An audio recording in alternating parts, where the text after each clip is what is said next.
Assalamualaikum murid-murid. Saya Cikgu Ain akan mengajar murid-murid semua tentang teori pelanggaran.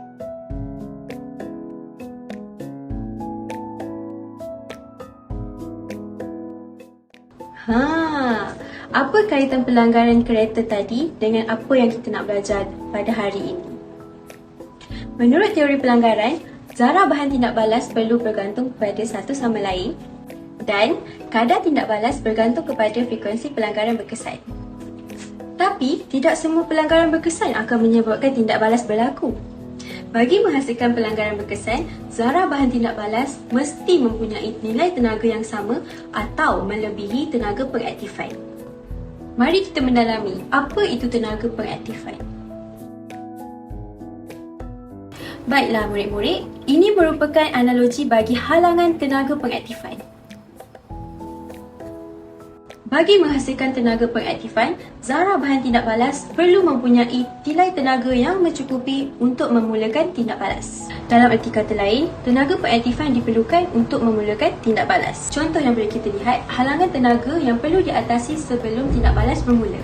Untuk pengetahuan semua, zarah bahan tindak balas perlu mencapai tenaga minimum yang dikenali sebagai tenaga pengaktifan supaya dapat memecahkan ikatan dalam zarah bahan tindak balas dan dapat membentuk ikatan baharu dalam hasil tindak balas. Maksudnya, tindak balas berlainan mempunyai tenaga pengaktifan yang berlainan. Di sebelah kanan saya merupakan gambar rajah profil tenaga bagi tindak balas eksotermik dan di sebelah kiri saya merupakan gambar rajah profil tenaga untuk tindak balas endothermik. Jika murid-murid semua perhatikan, dalam kedua-dua gambar rajah tersebut terdapat simbol EA di mana maksud EA itu merupakan tenaga pengaktifan. Terdapat 4 faktor yang mempengaruhi kadar tindak balas. Yang pertama, kepekatan. Yang kedua, suhu. Yang ketiga, saiz. Dan yang terakhir adalah mangkil. Apabila kepekatan bahan tindak balas bertambah, bilangan zarah per unit isi padu bertambah. Frekuensi pelanggaran antara zarah-zarah bertambah. Frekuensi pelanggaran berkesan antara zarah-zarah bertambah yang akan menyebabkan kadar tindak balas bertambah.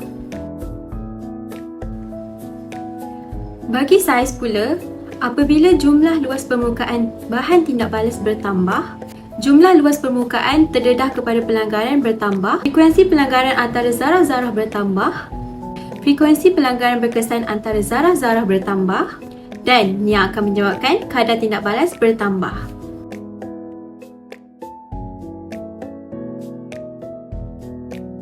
Bagi suhu pula, apabila suhu bertambah, tenaga kinetik zarah bahan tindak balas bertambah.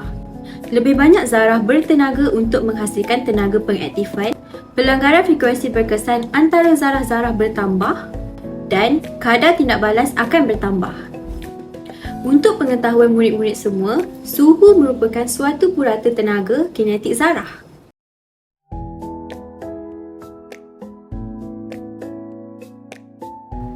Apakah kesan mangkin terhadap magnitud tenaga pengaktifan? Mangkin menyediakan lintasan alternatif bagi merendahkan tenaga pengaktifan. Apabila mangkin hadir, maka lebih banyak bahan zarah tindak balas akan mencapai tenaga pengaktifan itu. Seterusnya, frekuensi pelanggaran berkesan akan bertambah dan kadar tindak balas juga akan bertambah. Maka dengan itu, berakhirlah sesi pembelajaran kita untuk hari ini. Terima kasih kerana sudi mendengar dan memberi kerjasama yang amat baik. Seterusnya, saya ingin merumuskan apa yang telah kita pelajari pada hari ini.